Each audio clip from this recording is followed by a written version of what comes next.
충청도하고 경상도는 예배를 들어보면 예배가 굉장히 무거워요. 점잖하셔가지고 약간 나 무엇가도 부를 때 그냥 전부 너무 점잖하셔가지고 제가 이 타이밍에 손을 좀 들어야 되는데 이게 들까 말까 제가 아주 고민했습니다. 근데 제 서울 쪽 교회를 가면 이런 거 부르면 막 손 들고 찬양하는데 역시 양반들인 것 같습니다. 우리 주님은 너무 무거운 거 안 좋아하시는 것 같은데 어느 청년이 아주 어렵게 생활을 했습니다. 정말 세상에 이런 일이 나올 만한 어려운 삶을 살았습니다. 부모와 형제에게 버림을 받고 섬에 팔려가서 살던 사람이 어떻게 구출되어서 예수를 믿게 되어졌습니다. 교회를 갔습니다. 교회 가니까 청년부에서 찬양을 합니다. 그 친구 왔다고 주의 이름으로 사랑합니다. 주의 이름으로 환영합니다. 이게 이 친구 마음에 굉장한 감동이 된 거예요.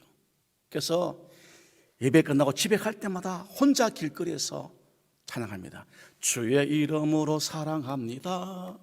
주의 이름으로 사랑합니다. 이게 이 친구의 굉장히 감동인데 몇 주 전에 교회에서 또 찬양을 배웠습니다. 당신은 사랑받기 위해 태어난 사람. 그런데 이 찬양은 이 청년에게는 충격 그 자체였습니다.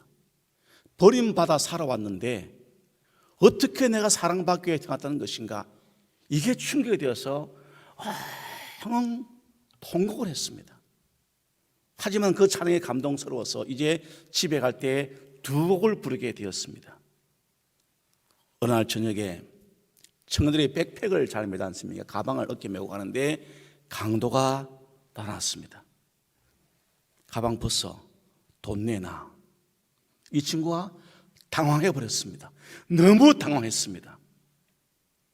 갑자기 이 청년이 딱 하더니 그 강도를 향해서 주의 이름으로 사랑합니다. 주의 이름으로 사랑합니다.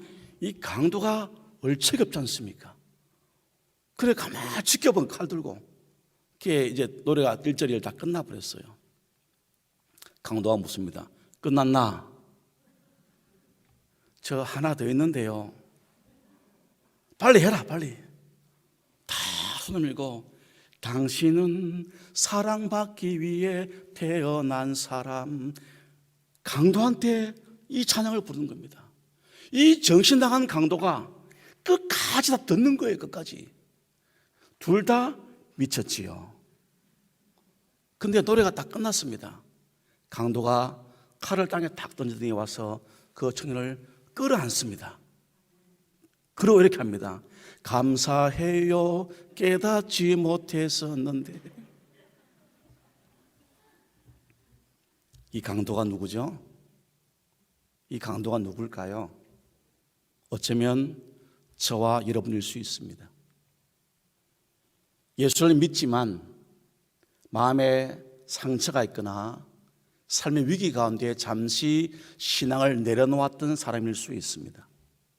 사랑하는 여러분, 우리 옛말에 양반도 삭을 굶으면 어떻게 한다고요? 알 수가 없습니다.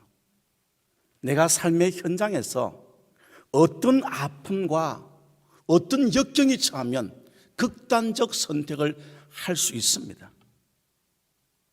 여러분 TV 뉴스 보셨지요? 유명 연예인들, 기독 연예인들이 왜 자살을 했을까요?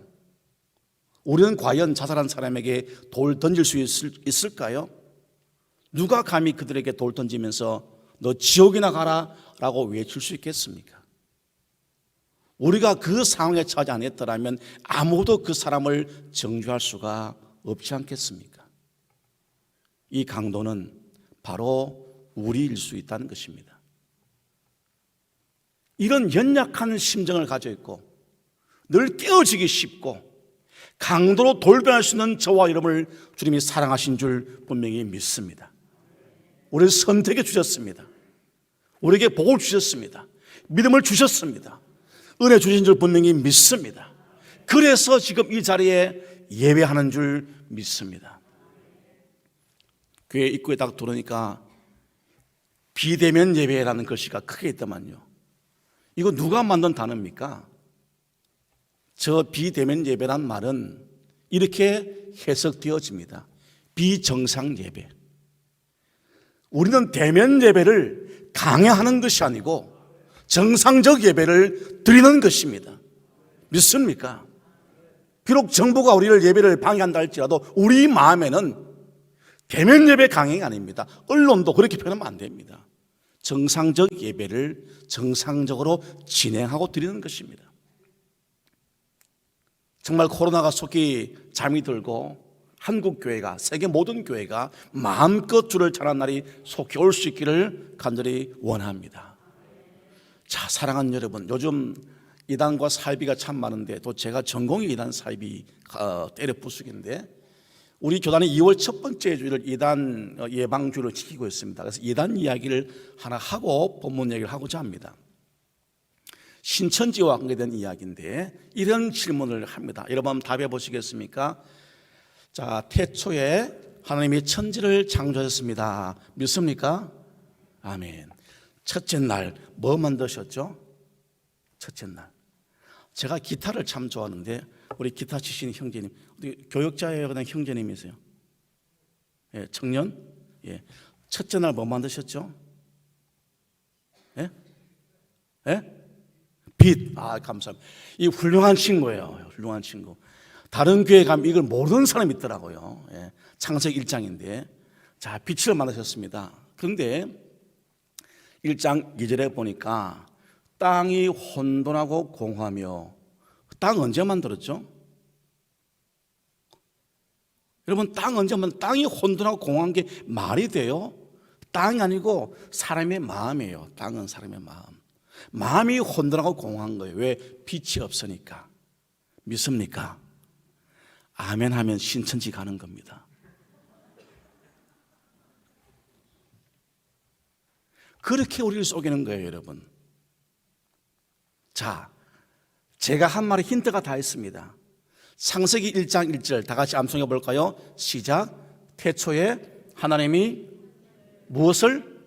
천지를 창조하시니라. 뭘 창조했어요? 하늘과 땅을 창조하셨습니다. 그리고 사람들의 빛을 창조하신 것입니다. 우리는 그래서 천지빛으로 이해해야 합니다. 이렇게 하라고 1980년대 중반에 총신대학 신학대학원 유전 교수께서 목이 터져라고 외쳤습니다. 목사 장로 기도회 가서 외치고 신학교에서 외치고 제발 빛이라고만 하면 안 된다라고 외쳐왔지만 지금도 한국교회는 1장 3절 빛만 생각합니다. 죄송합니다. 영어 성경에 In the beginning, 태초에 God created, 하나님이 창조했습니다. The heavens, 그 하늘들과 the earth를 창조했습니다 라고 나와 있습니다. 1장 2절에 the earth was, 그 땅은 이렇게 되어 있습니다 하고 혼돈과 공허를 설명해 주고 있습니다. 우리는 그래서 창세기를 이해하더라도 빛만 보지 마시고 천지빛으로 보면 신천지 유혹에 빠지지 않습니다. 사랑하는 여러분, 아주 쉬운 이야기지만 너무나 쉬운 것에서 우리는 쏘가 넘어갑니다. 부탁드립니다. 아무리 좋은 게 있어도 교회 밖에서 하는 성경 공부를 하지 않기를 당부드립니다. 누가 부탁하거든 아, 이분이 이상한 분이구나 생각하고 우리 교회가 너무나 좋은 교회이기 때문에 저는 교회에서 배웁니다 라고 해야 합니다. 믿습니까? 우리는 그래서 우리 신앙에 저는 중학교 때부터 가진 세 가지의 철칙이 있습니다. 첫째, 하나님 중심. 두 번째 뭘까요? 말씀 중심. 세 번째, 교회 중심입니다. 이게 무너지면 다 무너집니다. 우리 가정도 깨질 수 있습니다. 하나님 중심, 말씀 중심, 교회 중심을 지키는 신앙은 든든히 서갈 줄 분명히 믿습니다. 믿습니까? 몸된 교회를 사랑하시되 정말 생명 바쳐 살아난 우리가 될 수 있기를 간절히 원합니다. 오늘 본문 말씀은 여러분 잘 아는 말씀입니다. 마태복음 5장 산상수훈 모르는 사람이 얼마나 있을까요? 오늘 말씀의 제목을 뭐로 잡았죠? 산 위에 올라서. 예수님께서 산 위에 올라서 말씀을 선포하십니다. 왜 하필이면 산 위에라는 표현을 썼을까요? 그냥 이거 안 써도 아무런 문제가 없습니다. 왜 마태복음을 기록한 마태라는 분은 이런 표현을 써야만 했을까 하는 고민을 한번 해보았던 것입니다. 그것은 마태복음의 특징이 있습니다. 마태복음은 특별히 유대인들을 위해서 기록된 복음서입니다. 율법을 아는 사람을 위해서 기록된 성경입니다. 그래서 구약의 율법적 의미가 마태복음에 참 많이 남아 있습니다. 산 위에서 받은 하나님의 계명이 있죠. 그게 뭡니까? 십계명입니다. 그 십계명에 대한 계명들을 산상수훈에서 새롭게 해석해 주고 있습니다. 인간이 올라가서 받았던 그 계명을 이제 하나님 오셔서 우리에게 복음으로 선포하는 줄 분명히 믿습니다. 율법의 완성은 복음입니다. 복음. 여러분, 복음이 뭐죠? 그리스도 예수 자체가 복음입니다. 많은 사이비 이단 종교는 이렇게 말합니다. 성경에 비밀이 있는데 그 비밀을 우리가 풀었다라고 이야기합니다. 과연 그럴까요? 여러분, 성경에 비밀이 있어요, 없어요? 비밀이? 이럴 때는 손 들으면 됩니다. 1번 있다, 2번 없다, 3번 뭔가가 있다. 자, 1번 성경에 비밀이 있다. 아무도 안 계시군요. 2번 없다, 3번 또 없다, 4번 이 혼자 해라. 이건가요? 예. 역시 충청도 분입니다. 손 안 들잖아요. 경상도 손 안 듭니다, 여러분. 조크를 해도, 우스갯소리 해도 충청도 분들은 집에 가서 웃는다면서요. 지금 웃으면 되는데 꼭 집에 가서 생각하고 혼자 우는 분이 많다 그래요. 예. 사실은 충청도 말이 빠르더라고요. 예, 뭐 친구들끼리 야 보신탕 먹을래? 말이 근데 충청도 뭐라 그러죠? 개혀. 예, 뭐 다 통하다면 개혀 아니혀 겁니다. 예. 굉장히 말이 합축돼가지고 참 말이 빠른데 웃는 것도 빠르면 좋겠습니다. 사랑하는 여러분, 정말 우리가 성경을 통해서 우리의 신앙을 세워가되 우리 신앙이 흔들림 없는 신앙 될 수 있기를 간절히 바랍니다. 성경에 비밀이 있습니다. 비밀이 이렇게 말씀해 줍니다. 비밀은 만세로부터 감추어져 왔던 것이다. 골로새서 2장에 나오는 말씀입니다. 그런데 이제는 그리스도 예수를 통해서 밝히 드러났다고 말씀해 줍니다. 비밀이 뭐냐? 영광의 소망이고 그리스도 예수가 비밀입니다. 할렐루야. 따라합시다. 성경의 비밀은 예수님입니다. 믿습니까? 이것만 알아도 신천지에 안 빠져요. 비밀이 있어요, 없어요? 있어요. 그게 뭐예요? 예수님이에요. 이제 우리가 밝게 드러날 수 있습니다. 우리 어느 누구도 비밀을 밝히는 것이 아니고 이미 하나님께서 예수님 통해서 비밀을 밝히신 줄 분명히 믿습니다. 이것 때문에 고민하지 않기를 간절히 바랍니다. 비밀을 찾지 마십시오. 다 풀어놓았습니다. 예수를 바로 알면, 바로 믿으면 성경의 모든 비밀이 우리 마음속에 들어올 줄 분명히 믿습니다. 성경 말씀해 주고 있습니다.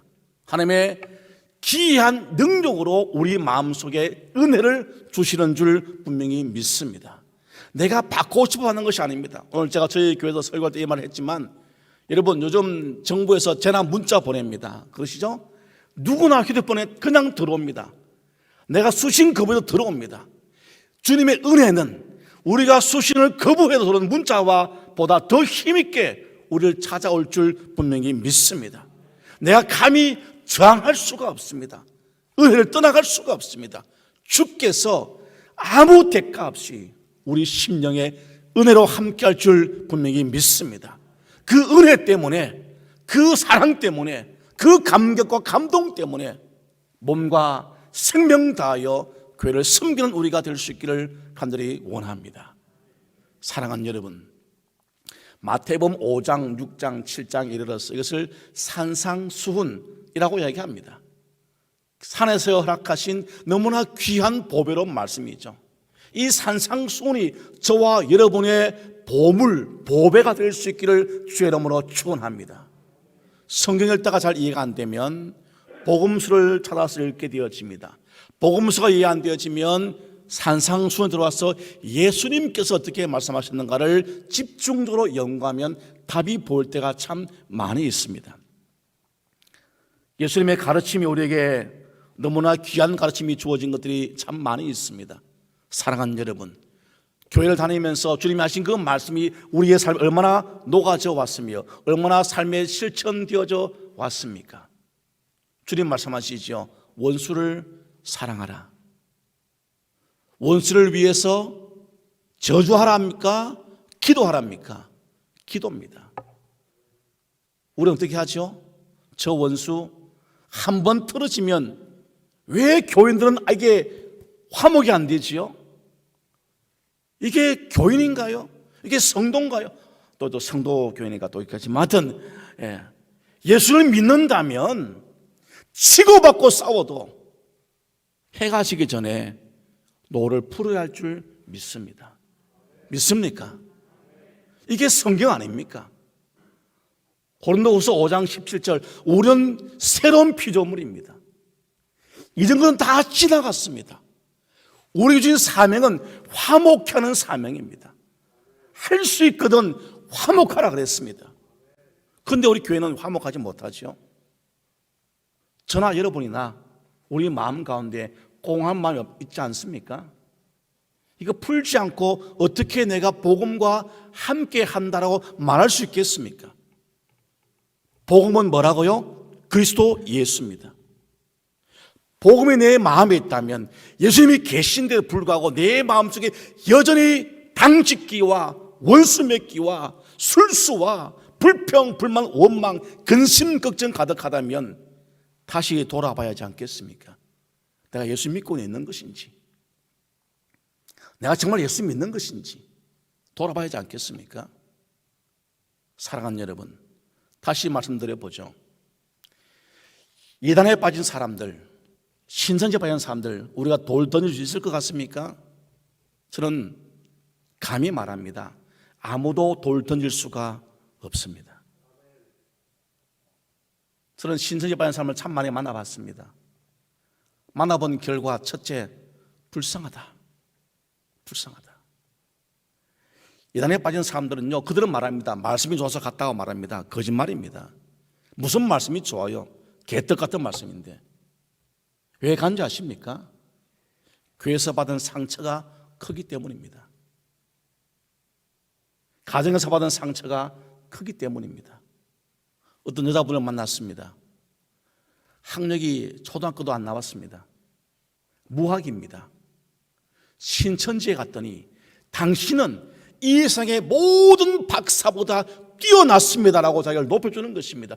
거기에 감동 먹어서 신천지를 다닌 것입니다. 다른 거 아무것도 없어요. 우리 교회는 죄송합니다. 좀 못 배웠거나 좀 가난하거나 좀 못생기거나 어떻게 보이면 쉽게 무시하고 있지는 않습니까? 우리 예수님께서 얼마나 슬퍼하시겠습니까? 복음의 정신은 그것이 아니지 않습니까? 원수를 사랑해야 되고 가난한 자를 돌봐야 되고 형제가 오리가 되면 심리를 가져야 되고 이름에도 불구하고 우리는 그러하지 못하다는 것입니다. 주님은 산 위에 올라가서 새로운 복음을 우리에게 선포해 줍니다. 율법을 재해석해 줍니다. 이렇게 말합니다. 제대로 믿고 제대로 살아라라고 말씀하고 있지 않습니까? 이 밤 저와 여러분이 우리의 믿음을 새롭게 돌아보는 시간 될 수 있기를 간절히 원합니다. 우리의 삶이 바뀌어야 됩니다.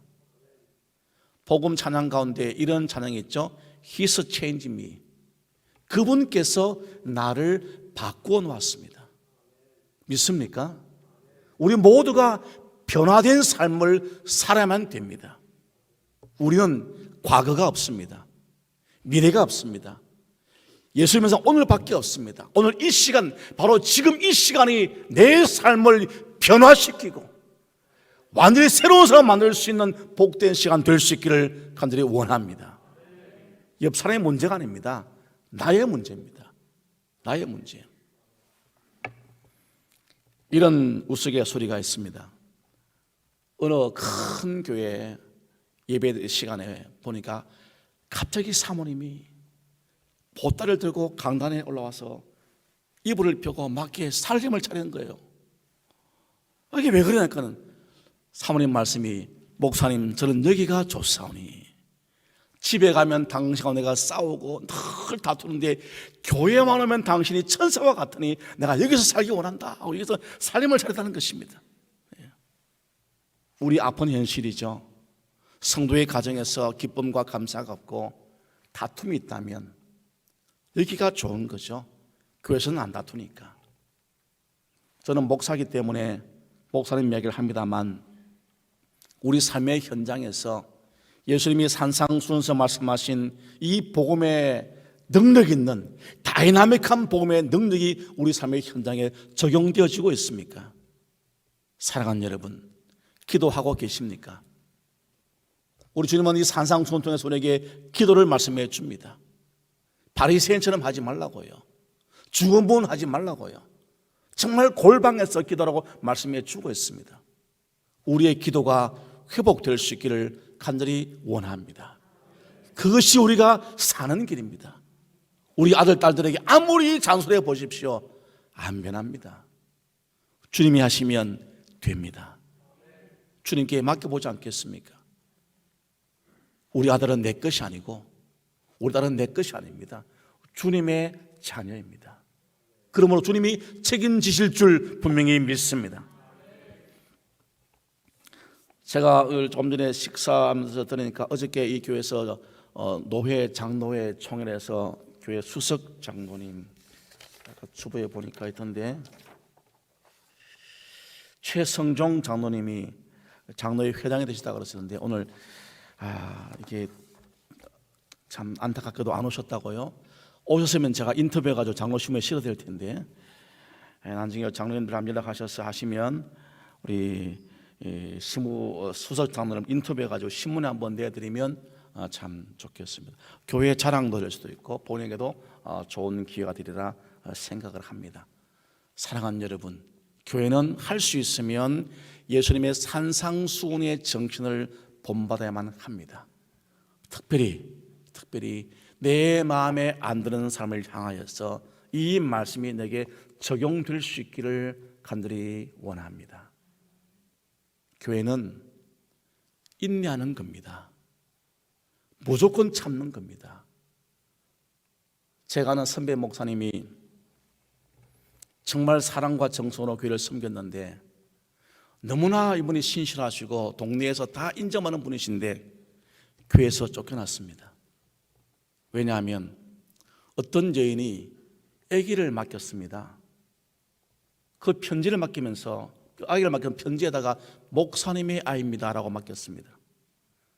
그러므로 목사님이 키워달라고 맡긴 겁니다.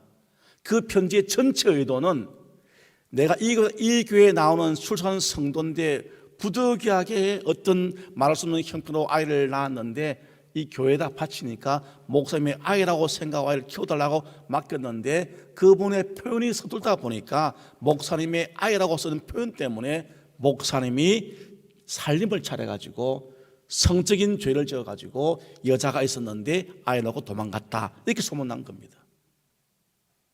만약에 여러분의 담임하시던 목사님이 그런 소문난다면 어떻게 하시겠습니까?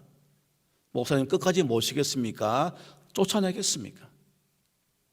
그동안 성경을 까마득 잊어버리고 얼굴도 모르는 누군지도 모르는 그 편지의 글자 한 줄 때문에 목사님 나가주세요. 목사님은 아무 변명하지 않고 아이를 10년간 키웠습니다.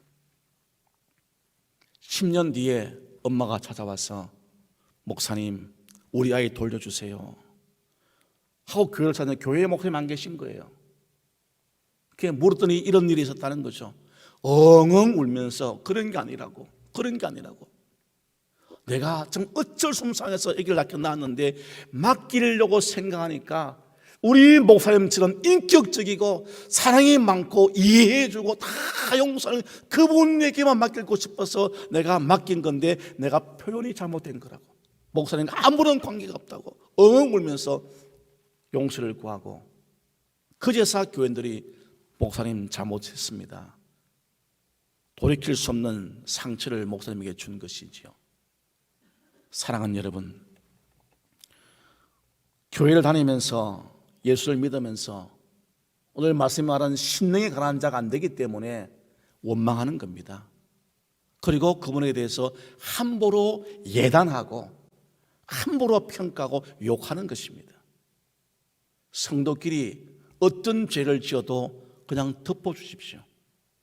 제가 존경하는 목사님 중에 한 분이 부산 수영로교회 정필도 목사님이십니다. 이 교회는 이런 철칙이 있습니다. 누가 뭐라고 했다라고 말을 전하면 그분은 직분이 면직됩니다. 일단 잡소리가 안 나게 만드는 것이죠. 근데 교회에서 참 좋은 일이 있었습니다.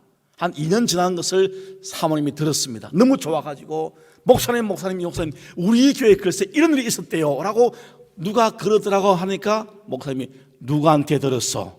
누가 말했어? 사모님도 말 옮기면 사모 면직, 이런 얘기를 합니다. 말을 들으면 옮기지 말라는 것입니다. 옮기는 사람은 오늘 말씀에 말하는 신령에 가난하지 못하기 때문에 옮기는 것입니다. 상대방을 욕합니까? 신령에 가난하지 못하기 때문입니다. 혹 여러분, 목사님이, 장로님이, 권사님이, 집사님이, 우리 교인들이 어떤 잘못을 해도 그냥 덮으십시오. 할렐루야. 이 부분이 안 덮이는 것 같아요. 여러분들 표정을 보니까. 그 원수를 감히 덮어야 됩니다. 성경이기 때문입니다. 베드로 사도가 말씀하시기를 사랑은 허다한 죄를 어떻게 해요?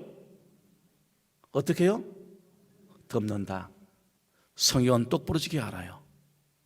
알기는 똑부러지게 아는데 삶은 안 돼요. 오늘부터 우리가 달라지기를 원합니다. 덮으십시오. 여러분, 보자기로 그냥 덮으면 됩니다. 그 죄가 여전히 속에 있어요. 덮어버리십시오. 이게 성경입니다. 신령이 강하다는 것은 뭐냐면, 첫째는 겸비한 마음을 갖는 것입니다. 자신을 낮추는 것이죠. 나는 겸손한 사람, 나는 비천한 사람으로 인정하는 것입니다. 겸손은 상대방을 나보다 낮게 보는 것인가 동시에 상대방의 발밑에 내가 들어가는 것입니다. 사랑하는 여러분, 여러분의 아내와 남편의 발밑에 들어갈 수 있겠습니까? 여러분의 성도들, 여러분의 옆자리 있는 교인 발밑에 들어갈 수 있겠습니까? 그게 겸손입니다. 마태복음 11장에 말씀하시기를 수고하고 무거운 짐진 자들아 다 내게로 오라 라고 말씀하시면서 나는 온유하고 겸손하다 말씀해 주고 있습니다. 저와 여러분은 예수님을 닮아가는 사람들인 줄 믿습니다. 그러므로 겸손해야만 됩니다. 그러므로 겸비한 마음, 심령이 가난한 자가 되어야 할 줄 분명히 믿습니다. 낮추십시오. 내가 낮아지면 상대방과 싸울 거리가 안 됩니다. 죄송합니다. 제가 부족해서 그렇게 했습니다. 제가 아는 이석원 목사님은 그런 분으로 알고 있습니다. 후배가 존경하는 선배 목사님이시고 그냥 둬, 괜찮아, 용서해, 참어. 사랑하는 여러분, 어떻습니까? 그런 마음이 우리 모두에게 함께 있기를 간절히 원합니다. 철학자 소크라테스가 말했죠. 너 자신을 알아라. 근데 그 빠진 단어가 있습니다. 너 자신이 무지하다는 사실을 알아라 라는 단어였습니다. 우리의 무지함을 알아야만 됩니다. 그게 신뢰에 관한 자가 될 수 있는 마음이라고 생각되어집니다. 지식이 많이 있으면 많을수록 모르는 것을 알게 되어집니다. 지식이 얕은 사람은 안다고 자랑하지요. 지식이 많은 사람은 자랑하지 않습니다.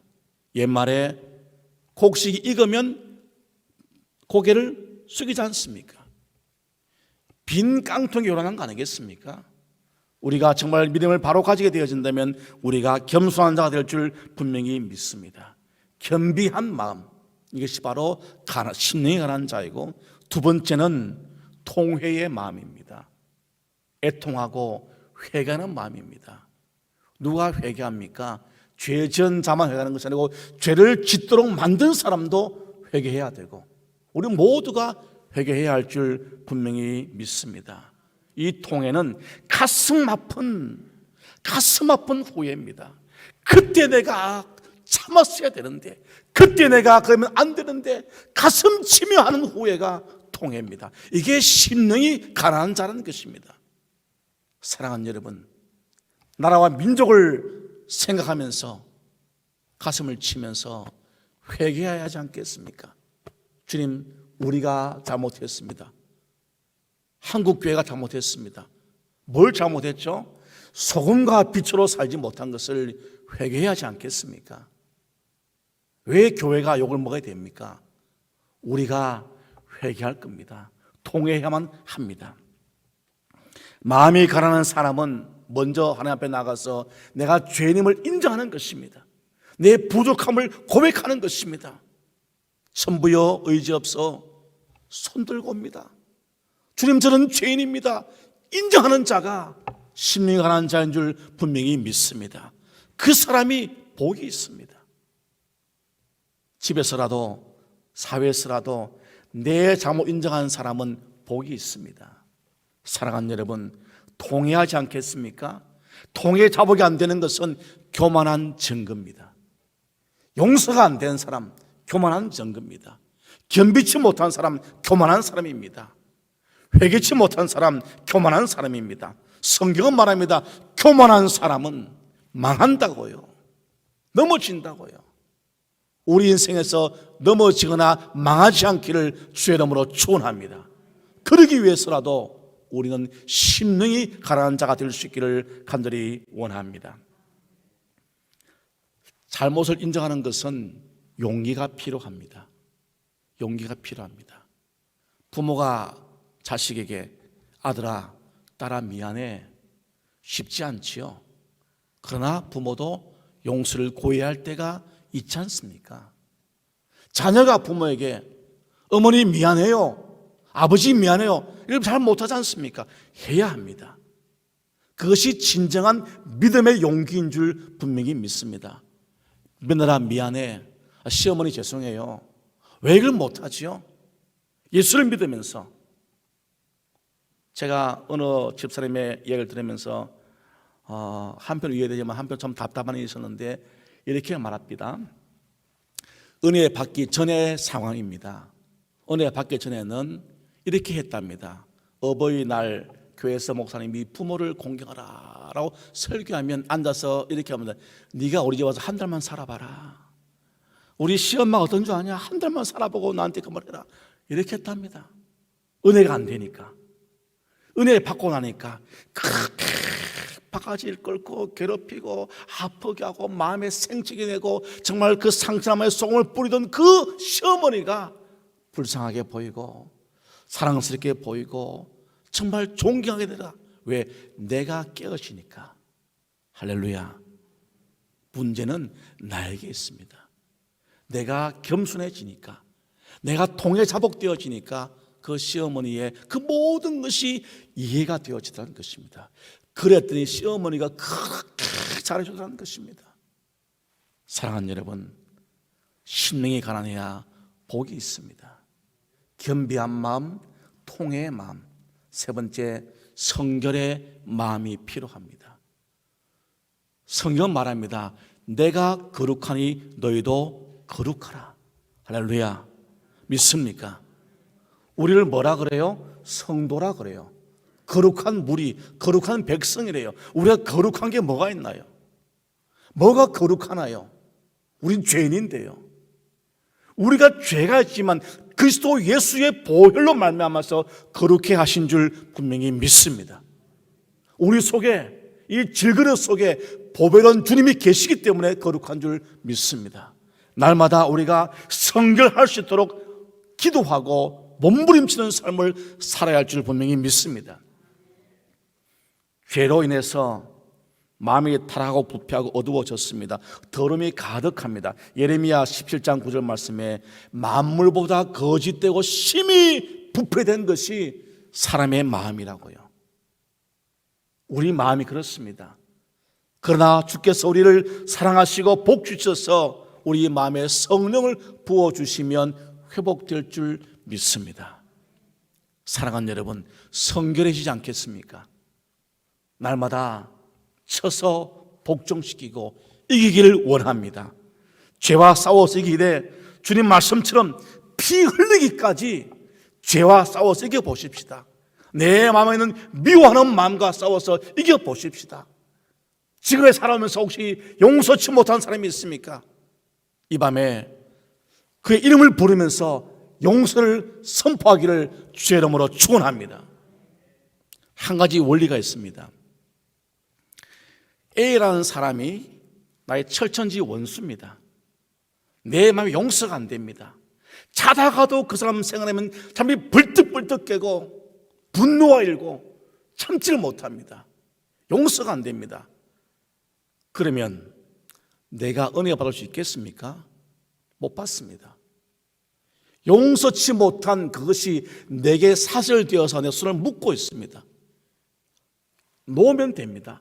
용서하면 잠 편안히 주무실 수 있고 얼마든지 내 삶에 변화가 올 수 있습니다. 용서는 용기가 필요하지만 쉬운 겁니다. 놓으십시오. 왜 잡고 힘들게 살아가십니까? 놓으면 됩니다. 성결케 위해서 놓아야만 됩니다. 마가복음 7장 21절에 말씀하기를 사람의 마음에서 나오는 것이 악한 것이라고 말씀해 주고 있습니다. 우리 마음에서 악한 게 나오는 겁니다. 악한 말, 악한 꾀, 속임수, 남을 저주하고 징계하고 불평, 불만, 원망을 쏟아놓고 뭐 하자면 안 된다고 일단 버리기 그런 습관들 다 고쳐야 하지 않겠습니까? 예수를 믿는다면 말입니다. 바울 신학의 권위자인 김세현 교수님께서 저희 은사이기도 하지만 그분에게 빌립보서 강의를 들으면서 참 놀라움을 참 많이 배웠습니다. 사도 바울이 결혼했냐 안 했냐 이거 가지고 한참 뜨거웠는데 그 전문가가 말씀하기를 사도 바울은 결혼한 경험이 있는 사람이다. 학생이 제 이의적을 교수님 사도 바울은 혼자 살았다 그러잖아요. 그때 그 교수님 말씀하시기를 학생이 사도 바울의 전문가야 내가 전문가야? 교수님 전문가입니다. 전문가 말 들어. 그걸 웃고 말았습니다만은 최근에 그 교수님께서 한국교회 상황을 보시고 내린 진단이 있습니다. 한국교회가 너무나 얄팍한 신학의 깊이 없는 신앙 때문에 한국교회를 망신해가고 있다는 것입니다. 신앙의 깊이가 필요합니다. 성결해야 합니다. 깨끗해야 됩니다. 사랑하는 여러분, 우리의 삶의 성결을 위해서 한번 고민해 보지 않겠습니까? 깨끗한 마음을 가지고 해서 몸부림쳐 보지 않겠습니까? 산 위에 앉으신 예수님은 모두가 그를 바라볼 수가 있습니다. 저와 여러분은 산 위에 올려진 작은 등과 같습니다. 왜냐하면 빛은 밑에 두지 않고 위에 둔다고 말씀했지 않습니까? 마치 지금 이 아크릴 바우 둔 것처럼 유리집에 들어가 있는 사람과 같은 것이 저와 여러분들입니다. 세상 모든 사람이 직장의 동료가 이웃이 우리를 지켜보고 있습니다. 저 사람 예수 믿는단다. 쟤 봐라 쟤. 예수 믿는 게 저러고 있다. 해서는 안 되지 않습니까? 역시 저분은 예수 믿는 분이다. 칭찬받아야 하지 않겠습니까? 그래서 성결해야 합니다. 죄를 미워하십시오. 죄를 미워하십시오. 마음의 깨끗함에서 몸부림쳐 볼 수 있기를 간절히 원합니다. 신령에 관한 사람은 겸비한 사람이고 통하는 사람이고 성결의 사람입니다. 예수님께서 왜 그 많은 말씀 가운데 정말 이 산상수훈의 그 귀한 말씀 가운데 왜 가장 첫 번째 우리에게 심령이 가난하라고 외쳤겠습니까? 감히 인간적 표현으로 얼마나 애절하셨으면, 얼마나 답답하셨으면, 얼마나 마음이 아프셨으면 우리에게 제발 부탁하셨겠습니까? 심령이 가난하라고 말입니다. 제발 겸비하고 통회하고 성결하고 용서하며 살라고 강조했겠습니까? 사랑하는 여러분, 이 밤 우리의 마음, 우리의 심령이 가난하기를 간절히 소원합니다. 용서하십시다. 용서하십시다. 제가 군대를 제대한 1984년도에 기도원에 기도하러 갔습니다. 마음에 힘든 게 참 많았었습니다. 기도하면서 저희 부모님이 용서가 안 되었습니다. 예수 믿는 부모님이 도무지 용서가 안 됩니다. 기도는 아무리 해도 응답도 없고 속은 터져날 것 같고 혼자 앉으면 눈물밖에 안 나고 기도가 안 됩니다. 막 아무리 죄 외쳐도 이거는 그저 목의 소리지 영혼의 기도가 나오질 않습니다. 목사가 되기 위해서 기도를 갔는데 아무것도 안 됩니다. 아무것도. 어느 날 저녁에 기도하는데 저도 모르게 제 입에서 이런 기도가 나왔습니다. 하나님, 제 부모님을 용서하겠습니다.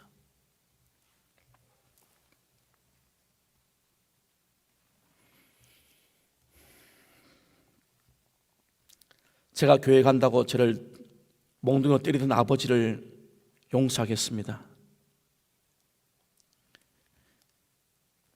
동생과 함께 밥 먹는 식탁에 동생들에게 좋은 반찬 주고 나에게 주신 어머니를 저는 용서하겠습니다. 저도 모르게 그 기도가 나왔습니다. 그러고 저는 울고 말았습니다. 아버지를 용서하겠습니다. 어머니를 용서하겠습니다. 부모님을 용서하겠습니다. 그리고 한참 울고 나왔습니다. 사랑하는 여러분, 그 기도를 마치고 나왔는데 첫 번째 만난 사람이 저에게 이런 말을 합니다. 형제님, 형제님의 가장 큰 문제가 뭡니까? 예, 제가 신앙을 하기 원하는데 학비가 없습니다. 저희가 학비 도와드리겠습니다. 할렐루야. 제가 뭐 했죠? 아무것도 한 게 없어요. 용서치 못한 마음으로 아무리 부르짖어도 어떤 응답이 주님이 제 마음에 감동 주어서 용서한다는 기도하고 난 다음에 나왔더니 당신의 학비는 우리가 책임지겠습니다. 할렐루야. 이런 복이 있기를 주의 이름으로 축원합니다. 심령이 가난해지고 용서하는 사람이 주는 복이 이런 복인 줄 분명히 믿습니다. 만약 제가 용서하지 못했더라면 아무런 복이 없었겠지요. 그 당시에 오살리 기도원서 제가 그 등록비 내고 남은 돈이 560원, 한 끼 식사가 1,000원, 4일을 굶었습니다. 그 기도가 3일째 진행했었는데 그 4일째 또 부산 사람 한 분을 만났습니다. 제 고향이 부산인데, 그래서 저는 얘기하다가 그분이 저한테 2만 원을 주고 갑니다. 세상에 560원밖에 없어 집에 갈 차비도 없는데 2만 원을 주고 갑니다. 할렐루야.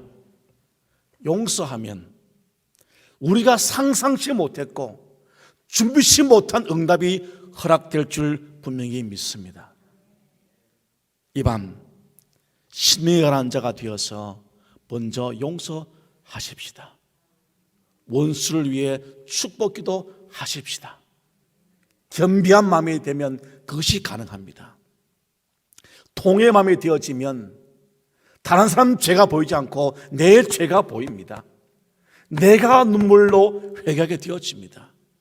그런 사람은 성결의 영이 임하여서 우리의 삶이 거룩함으로 달려갈 줄 분명히 믿습니다. 사랑하는 성도 여러분, 가난한 사람이 복이 있다는 것은 기독교의 역설적 진리입니다. 흔히 패러독스라 그러죠. 역설적 진리. 어떻게 가난한 사람이 복이 있습니까? 기독교는 말씀해 줍니다. 성경은 말씀해 줍니다. 너희의 심령이 가난해지면 복이 있다고요. 오늘 이 말씀을 생각하시면서 저와 여러분이 정말 천국을 소유한 사람들이라면, 내 마음에 복음이 있다면, 내 마음에 예수님이 계시다면 이 시간부터 He's changing me, 그분께서 내 인생을 송두리째 바꿀 수 있기를 주의 이름으로 축원합니다. 기도하겠습니다. 거룩하신 주님, 감사합니다. 이 밤 우리는 우리의 부족한 모습을 주 앞에 고백합니다. 우리가 죄인입니다. 주님, 우리가 교만했습니다. 용서치 못했습니다. 이해하지 못했습니다. 우리를 용서하여 주시옵소서. 우리 믿음이 회복되게 하여 주시옵소서. 가난한 심령이 되어서 정말 주 앞에 겸비한 마음과 통회의 마음과 성결의 마음을 가지게 하여 주시옵소서. 주 앞에 복받기를 원합니다. 주여 우리에게 복을 허락하여 주시옵소서. 하늘의 신령한 복과 땅의 기름진 복으로 우리 인생 가운데 충만히 임하여 주시옵소서. 우리 주 예수님 이름으로 기도 올리옵나이다. 아멘.